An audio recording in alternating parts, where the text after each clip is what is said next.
मैं तो प्रभु का सच्चा भक्त हूँ जो कोसों दूर से कपट और कपटियों को पहचान लेता हूँ। ये मूर्ख है हनुमान जी, इसे आपकी शक्ति का अंदेशा नहीं है। क्षमा कीजिए, हम जाते हैं। क्षमा? वैसे भी आज मैं तुम पर वार नहीं कर सकता। जिन्होंने मुझे यहाँ बांधा है, उन्होंने अश्व ले जाने वाले को रोकने का आदेश दिया है, उनसे लड़ने का नहीं। और मैं तो ये बंधन भी खोल नहीं सकता। तो जब तक वो लौट कर नहीं आते, आप मेरा आग्रह मानिए और बैठ जाइए। वो जब आएंगे तभी तुम्हारा न्याय होगा। यहाँ प्रभु भजन करोगे तो फिर हर पाप से मुक्ति पाओगे। तो आज आप प्रहार नहीं करेंगे हनुमान जी?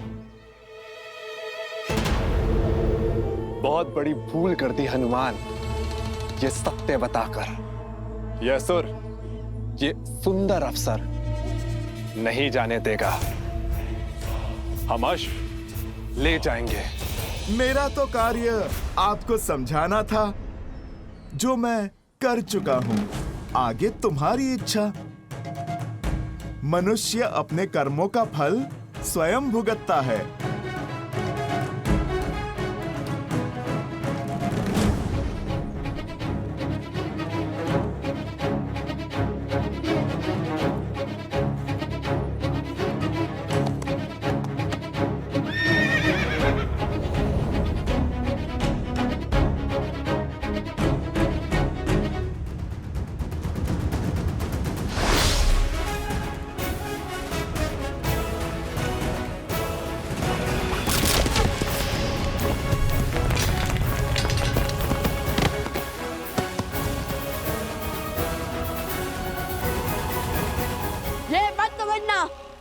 कि लक्ष्य चुका है।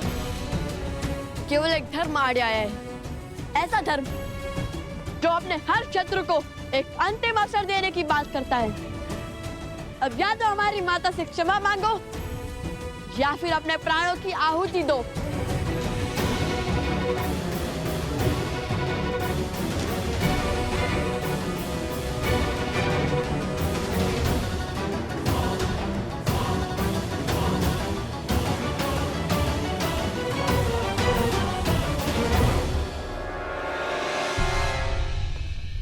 हनुमान जी ने क्या कहा था?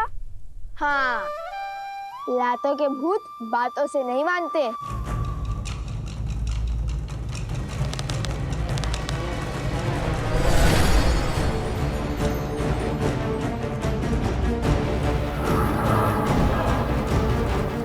माया, रुको पुत्रों, ये किसी की चाल है, कोई माया जाल है। इनके विवेक पर कोई असुरी माया छा गई है। देखो,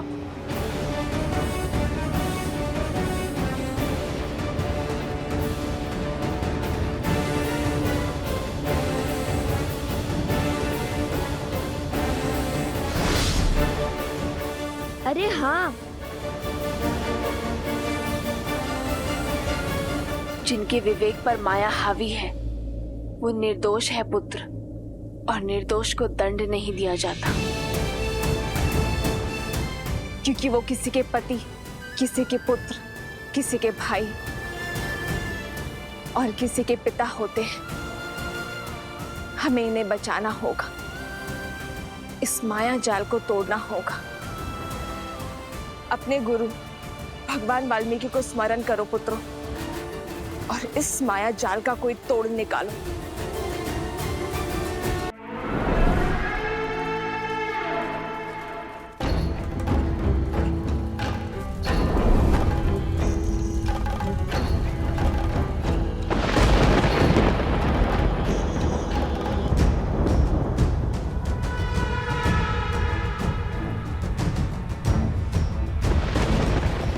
मेरी माया को पहचान अवश्य लिया है, किंतु प्रतिकार नहीं कर पाओगे। इस माया का तोड़ खोजने से पहले होगा मेरा प्रहार। मेरा प्रहार अब और तीव्र होगा, और होगा तो केवल विनाश, और इस विनाश का आरंभ होगा सीता के अंत से।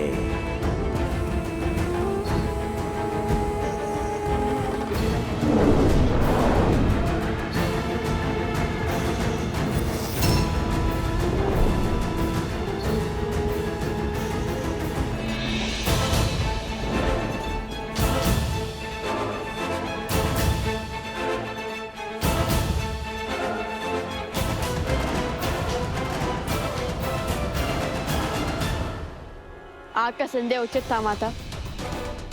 ये सब किसी माया के वश में है।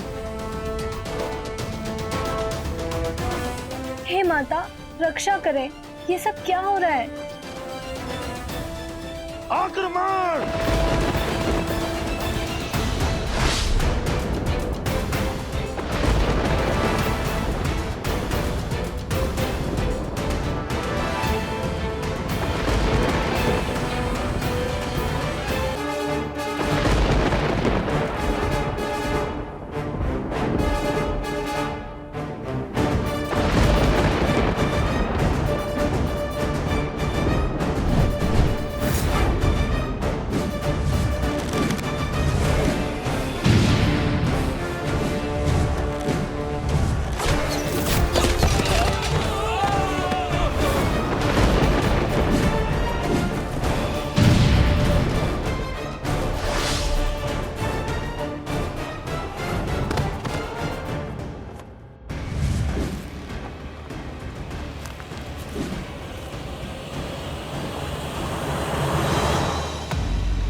खेल तो अच्छा रचा है सहस्त्रमुख ने। यदि तुम पर विपदा आई तो अश्वमेध यज्ञ खंडित हो जाएगा और दोष मंडेगा लवकुश पर।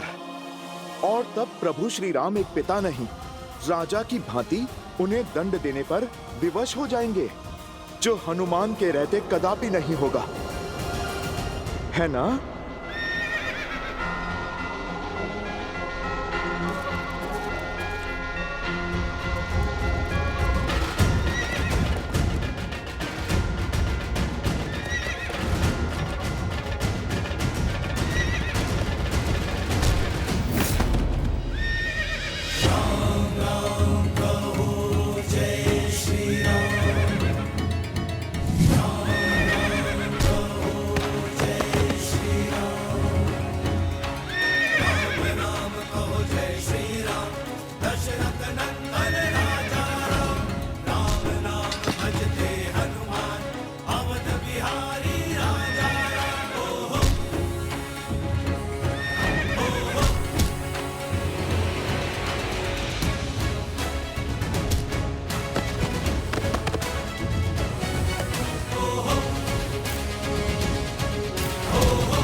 ये तो छल हुआ। आपने कहा था आप नहीं लड़ेंगे। मैं लड़ कहाँ रहा हूं? मैंने कहा था ना मैं लड़ूंगा नहीं। ये नहीं कहा था कि अश्व की रक्षा नहीं करूंगा। और यदि ये अनुचित है तो क्या निर्दोष पशु पर मायावी शक्ति का प्रयोग उचित है? बोलो, साहस है तो जाओ समीप, करो प्रहार इस अश्व पर, किंतु बिना माया के।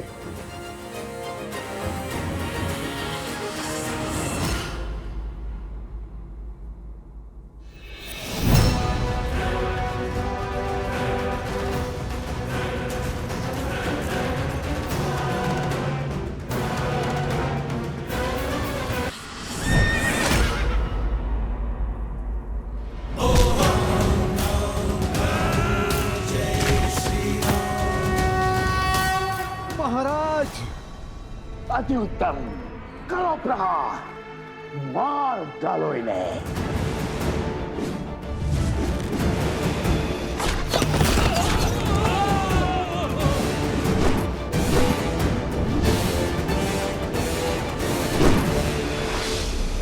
माता माता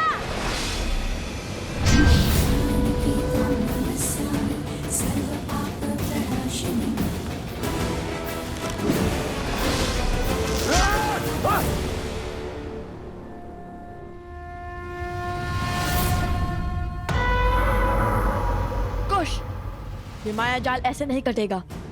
हमें कोई उचित अस्त्र चाहिए अभी इसी क्षण।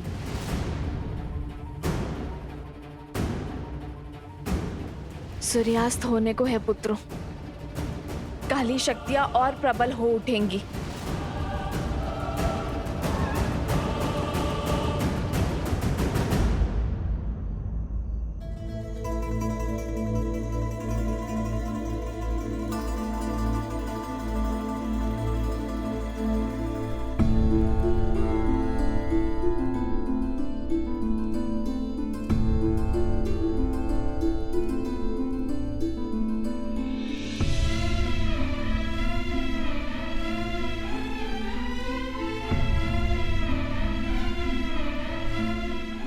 आर्य,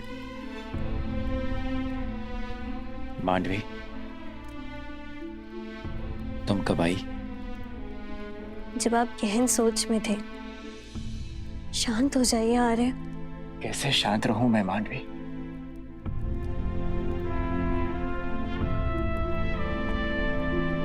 तुम्हें कैसे समझाऊं?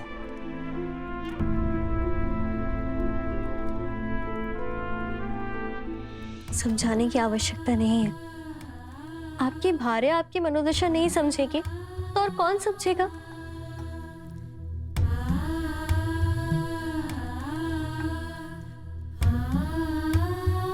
आपको इसी बात का दुख है ना कि छोटे भाई के होते हुए स्वयं राजा राम को युद्ध भूमि में उतरने की क्या आवश्यकता पड़ गई?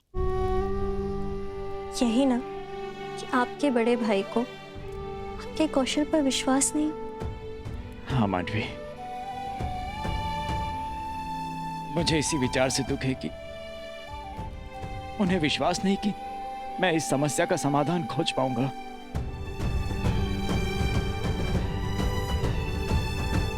प्रणाम।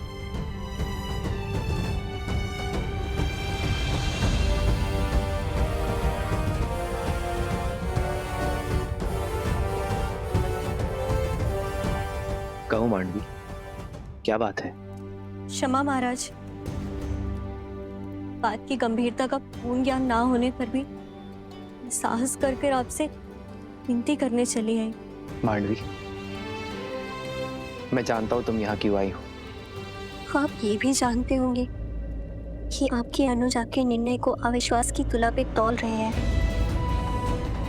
सोचते हैं कि उनमें इतना कौशल या सामर्थ्य नहीं है कि उन दो ऋषि कुमारों से वो स्वयं लड़ सके। और यही बात उन्हें भीतर ही भीतर खाए जा रही है। इसलिए उन्हें बिना बताए मैं आपसे विनती करने चली आई। लक्ष्मण भैया और शत्रुघ्न भैया घायल हो चुके हैं और अब संकट मेरे पति के प्राणों को भी हो सकता है। किंतु फिर भी मैं आपसे निवेदन करती हूँ कि आप उन्हें उनका दायित्व निभाने का अवसर दें। और नीति भी तो यही कहती है ना कि उनके होते हुए आप युद्ध भूमि में पग नहीं धर सकते। आपने स्वयं उन्हें गांधार और कंबोज का सिंहासन सौंपा है। इस नाते इस समस्या का समाधान खोजना उनका धर्म भी है और उनका कर्म भी है। मांडवी, तुम दोनों ने भोजन किया?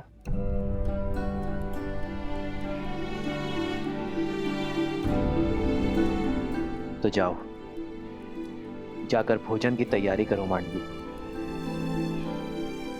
और शेष सब मुझ पे छोड़ दो। आज मैं भरत के साथ भोजन करूंगा। और विश्वास करो मांडवी, भरत के साथ कोई अन्याय नहीं होगा।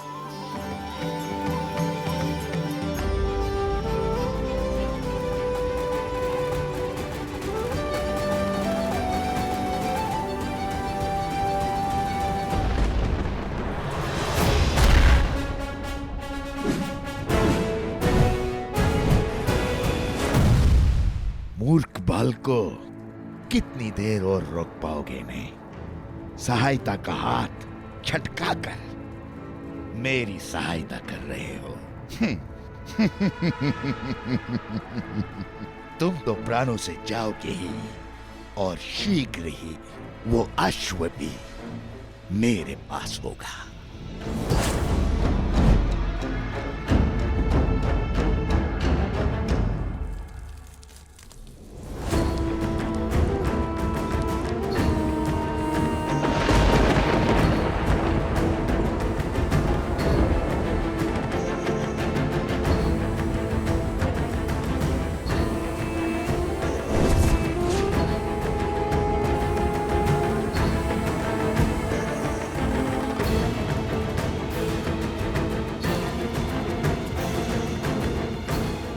कुश, हमें इन्हें रोकना ही होगा अभी और इसी क्षण। पावक का अस्त्र।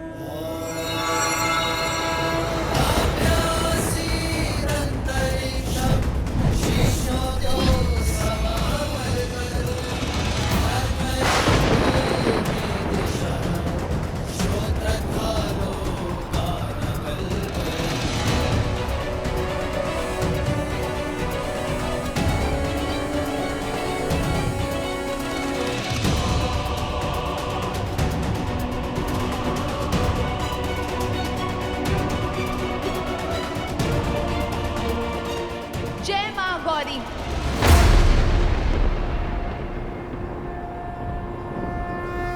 इस पे तो पावकास्त्र का भी प्रभाव नहीं हो रहा है कुश। कम से कम रुक तो गए। किंतु अब क्या करें कुश? इस माया से तो केवल महादेव और माता गौरी ही बचा सकते हैं। समझ गया कुश। माता आप पीछे जाइए। कुश, तुम मेरे साथ आगे बढ़ो।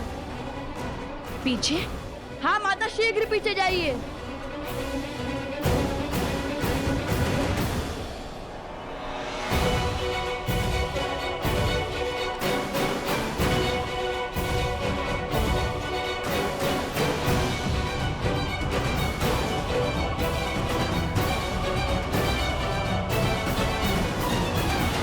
हे महादेव, हे माता, मेरे पुत्रों की रक्षा करना, सहायता करना उनकी।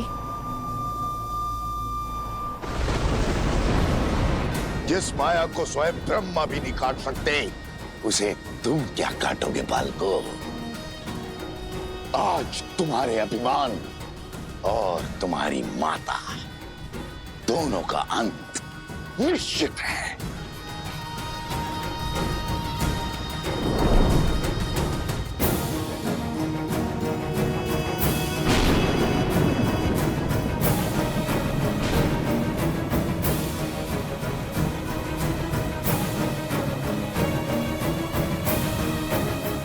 वध कर डालो इन सबका। माया की केवल एक ही काट है, सत्य।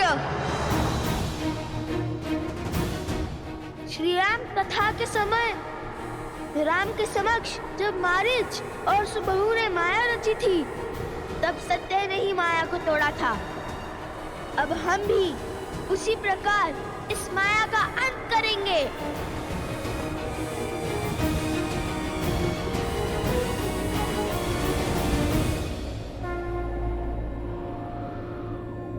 मनोबुद्धि अहंकार चित्तानि नमः। न मन न बुद्धि न चित्त, न मद न कोई है अहम। नाचा श्रोत्रा विज्वे, नाचा घर ना नेत्र, श्रवण नहीं वचन नहीं, ना कोई गंध ना नयन। नाचा व्योमा भूमि, न तेजो न वायु, ना भूमि ना मैं वायु हूँ, ना नभ हूँ मैं, ना हूँ अगन। चिदानंद रूपः शिवोहम शिवोहम। सब ना हो के सब में हूँ, शिवोहम शिवोहम।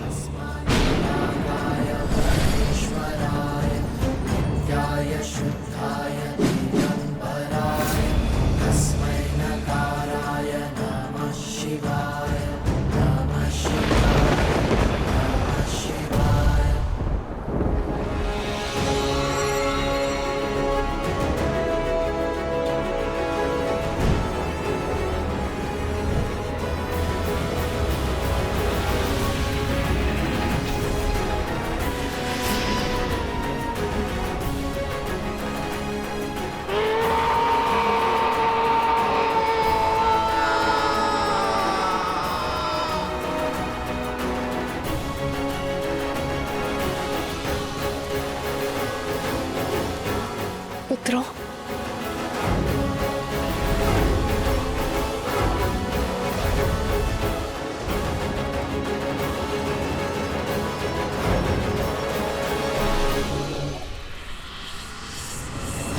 अभी मेरा प्रहार समाप्त नहीं हुआ है। अंत कर डालो इनका।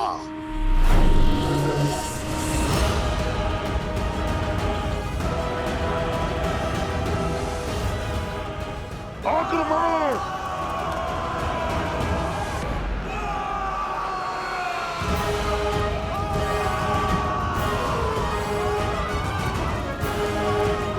ओह, तो तुमने सबको वश में कर लिया था। माता, ये तो दोषी है, इन्हें तो मारना ही होगा। नहीं पुत्र, मारने से स्वयं पर दोष चढ़ता है और वध करने से उनका उद्धार होता है। तो इन्हें मारो नहीं, इनका उद्धार करो। अग्निअस्त्र!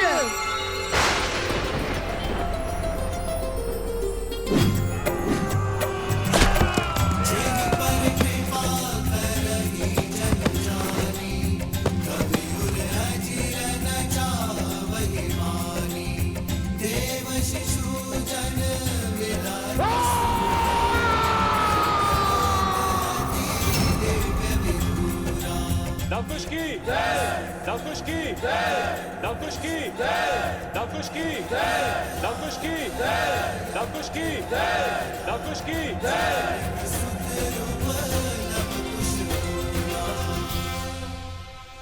मुझे क्षमा करे देवी।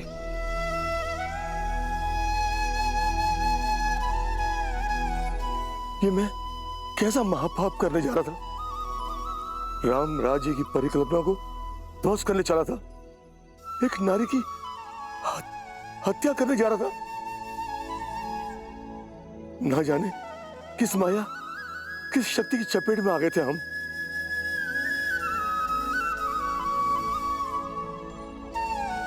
नहीं महाराज, ये क्या कर रहे हैं आप? जो भी हुआ उसमें आपका कोई दोष नहीं था। हाँ, आप और आपके सैनिकों पर उन असुरों ने माया की थी, किंतु चिंतित ना हो, अब आप उस माया के पास से बच चुके हैं। ये द्वंद्व हार गए तो क्या हुआ? वो अश्व तो अब तक हमारा बंदी बन चुका होगा। बानासुर शुभ समाचार के साथ आता ही होगा।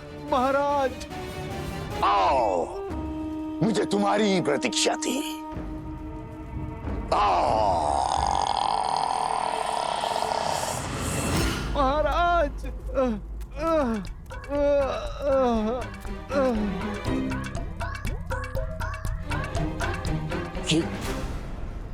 ये क्या दशा बनाई है? और आशु कहाँ है? वो हनुमान वहीं था महाराज।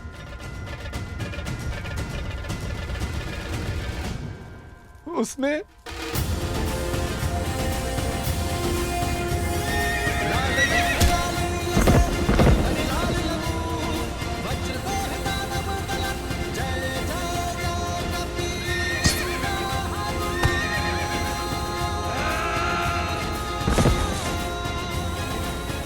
और बहुत जोर से मारा महाराज। हनुमान, हनुमान, हनुमान! हर बार ये वानर मेरी योजना पर ग्रहण कैसे लगा देता है? महाराज, आपकी माया शक्ति उसे देख क्यों नहीं पाई? क्योंकि वो स्वयं महादेव है, जो हर माया से परे है। किंतु मेरे अस्त्र अब तक समाप्त नहीं हुए हैं।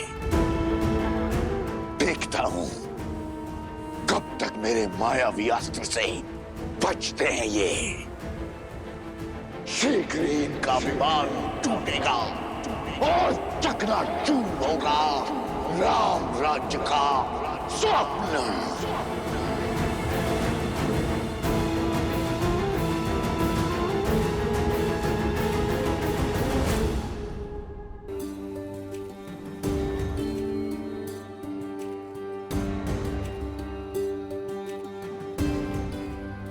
को अत्यंत विचलित कर रही है। भोजन आरंभ करें अनुज।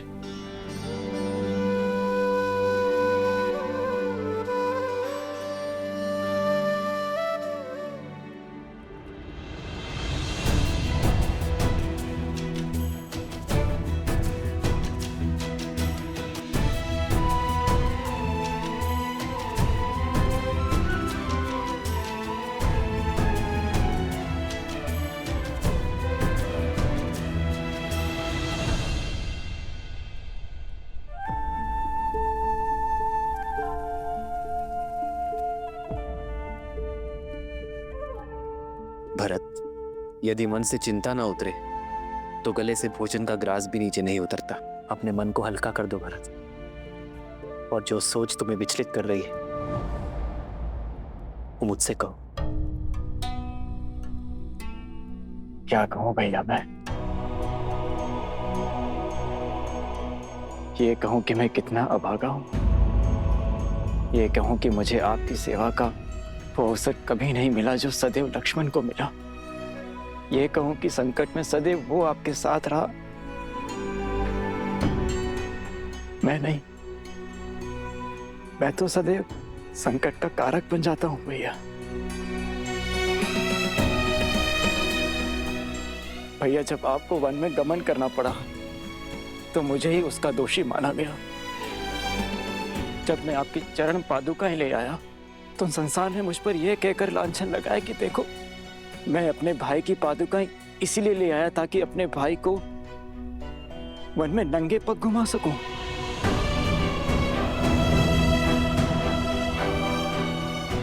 और मेरे कारण मेरी सीता भाभी माँ को न जाने कितने माह तक उस दुष्ट रावण की बंदिनी बनकर रहना पड़ा। और अब जब अयोध्या पर संकट आन पड़ा है, वही आप मुझे इस योग्य भी नहीं समझते कि मैं उन दो ऋषि कुमारों के विरुद्ध खड़ा हो सकूं जिन्हें मृत्यु के घाट उतारने के लिए मेरा रोम रोम तड़प रहा है। अपने दोनों भाइयों के अचेत शरीर मेरे नेत्रों के सामने छाए रहते हैं भैया। ये पीड़ा मैं अब और नहीं सह सकता। मैंने लक्ष्मण को रोका, उसे समझाया कि उन दोनों बालकों से सौम्य रहे, किंतु उसने मेरी एक न सुनी। किंतु देखिए, लक्ष्मण कैसे मूर्छित हुआ पड़ा है भैया। मैं तो उनसे लड़ने भी नहीं जा सकता क्योंकि मेरे भैया ही मुझे योग्य नहीं समझते। हुआ ना मैं अभागा।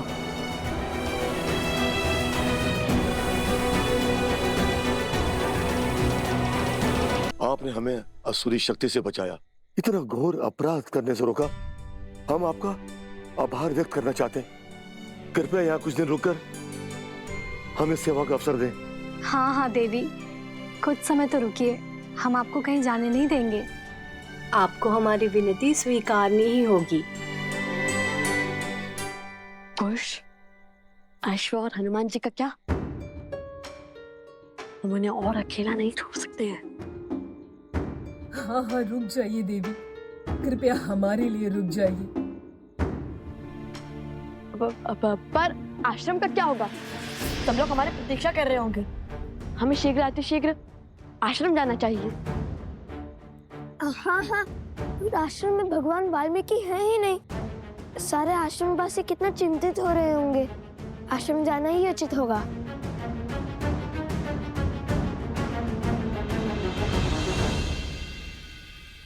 कैसे सोच लिया तुमने भरत? ये कैसे सोच लिया कि मैं अपने भरत को लक्ष्मण या शत्रुघ्न से कम योग्य मानता हूं? तुम तो सौम्यता के सूचक हो भरत, पराक्रम के पर्याय हो। मुझे सबसे अधिक प्रिय हो तुम भरत। मैंने तुम्हें जाने से इसलिए रोका क्योंकि लक्ष्मण सदा मेरे साथ रहा है भरत। मैंने उसे सदा ही घायल होते हुए, मृत्यु के मुख में जाते हुए देखा है। अत्यंत दुख हुआ मुझे, किंतु मैंने हर बार अपने आप को संभाला है भरत। इस बार पुनः लक्ष्मण घायल है और शत्रुघ्न भी। मैं इस विपदा को सह नहीं पा रहा हूं भरत।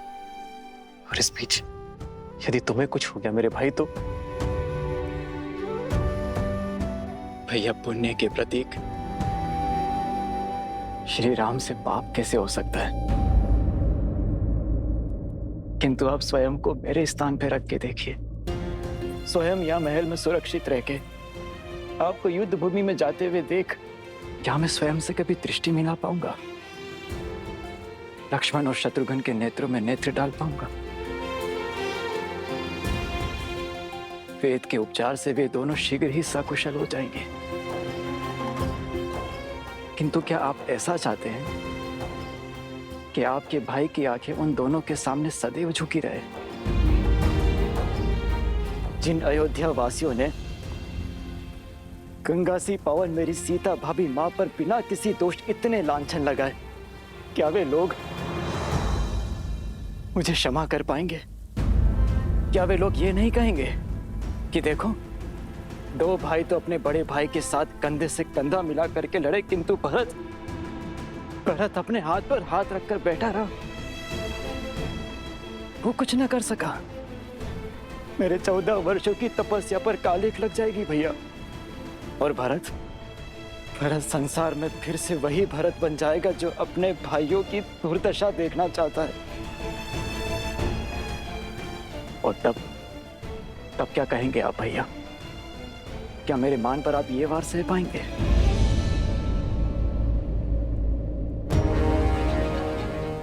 उन दोनों ऋषि कुमारों से मुझे लड़ने की अनुमति दीजिए भैया, बिना किसी शर्त के और बिना किसी बंधन के।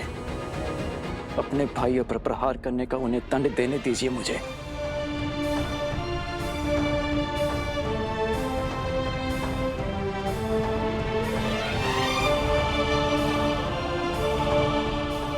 जाओ भरत, बिना किसी शर्त के, बिना किसी बंधन के जाओ, और जो उचित लगे वही निर्णय लो। चाहे अब उन दो बालकों को जो दंड देना पड़े दो, और अयोध्या का अश्वमेध यज्ञ पूर्ण करवाओ।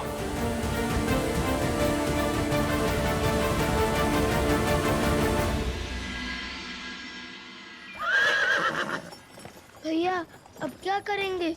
राजा धनेमली ने हमें रथ देकर सहायता तो कर दी, किंतु साथ ही साथ संकट में भी डाल दिया। यदि ये रथ लेकर सीधे मार्ग से आश्रम की ओर गए तो अश्व और हनुमान जी माता को दिख जाएंगे। अरे मैं तो कब से वही सोच रहा हूँ कि हम लोग इस अश्व का मार्ग कैसे बदलेंगे।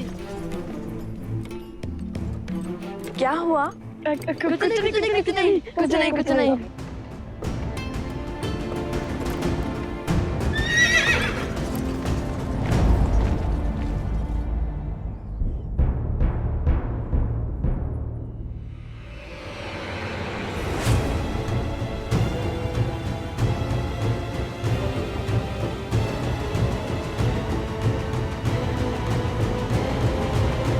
रामचंद्र की, श्री रामचंद्र की, राजनुज भरत की, राजनुज भरत की।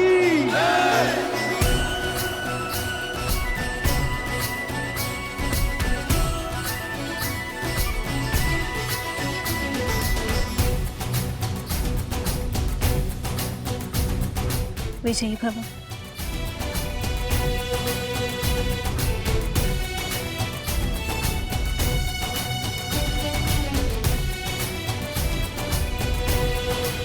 कई बार सत्य हमारे नेत्रों के समक्ष होता है भरत, किंतु भावों में बहकर हम उसे देख नहीं पाते। ये भूल हम सबके साथ होती है भरत। अपने भावों पर नियंत्रण रखना भरत। शीघ्र ही लौटो। जो आज्ञा भैया।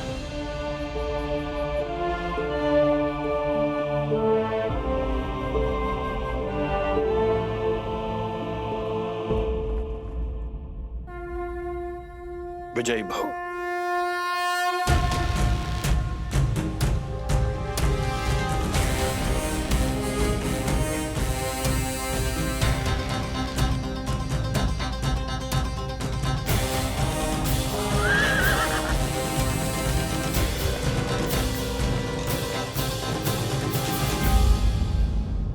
कौन है वहाँ? सामने आओ। हमें सोमकरण, अवत्सरा, तुम दोनों यहाँ? ये कहाँ से आकर अवश्य कोई नई समस्या लाए होंगे। नहीं नहीं, ईश्वर ने इन्हें हमारी सहायता के लिए भेजा होगा।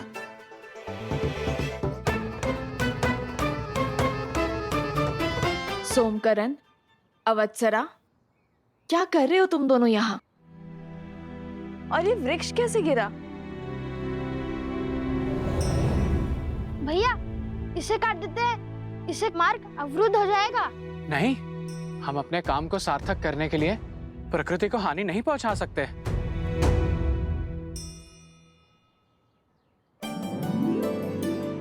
वो देखो, वो वृक्ष पूरी तरह सूख चुका है, कभी भी गिर सकता है। आओ। सोमकरण, उत्तर दो। वो वन देवी, वो एक वृषभ उत्पाती हुआ बैठा था। देखिए कैसा उत्पात मचाया उसने।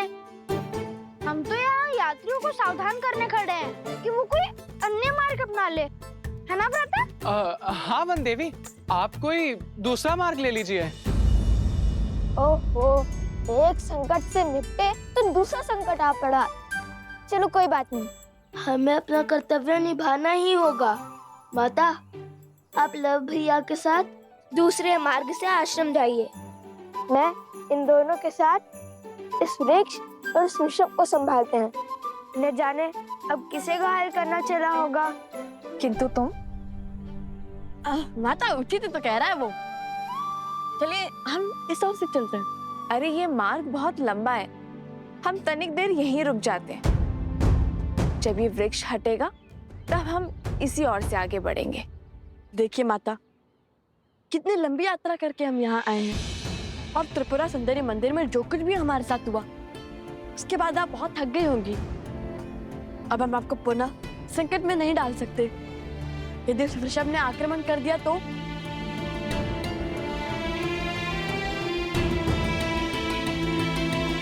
ठीक है, चलो। और तुम सावधान रहना और शीघ्र ही लौट कर आना। मुझे तुम सबकी प्रतीक्षा रहेगी।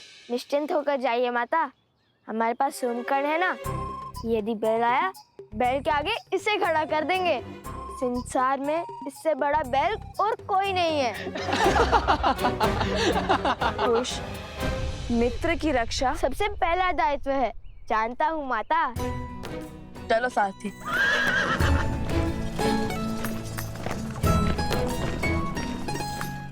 अद्भुत, आज तो बचा लिया आप दोनों ने। यदि रथ इस मार्ग से जाता तो अश्व और हनुमान जी दोनों माता के सामने होते और फिर उनकी डांट से तो श्री राम भी नहीं बचा पाते। संकट से बचा है अपने गुरुपुत्र। संकट अभी शेष है कुश। वन देवी को आश्रम जाने से रोकना होगा, क्योंकि लक्ष्मण जी ने आकर सबको बता दिया है तुम दोनों ने अश्वमेध यज्ञ का अश्व पकड़ लिया है। उन दोनों बालकों ने जो किया है वो राजद्रोह है। कल सूर्यास्त तक लवकुश ने अश्वमेध यज्ञ का अश्व नहीं लौटाया तो उन दोनों के साथ जो कुछ होगा उसका उत्तरदायित्व राजा राम का कदापि नहीं होगा। हाँ, और सभी को ये भी पता है कि तुमने लक्ष्मण जी और उनके भाई को मूर्छित कर दिया है। इसी कारण गुरु माँ ने भारद्वाज ऋषि को भी बुला लिया। एक संकट से बचाकर दूसरे संकट में ढकेल दिया तुम दोनों ने। चलो शीघ्र चलो, हमें माता से पहले आश्रम पहुंचना होगा। क्या हुआ? चलो पहले इस वृक्ष को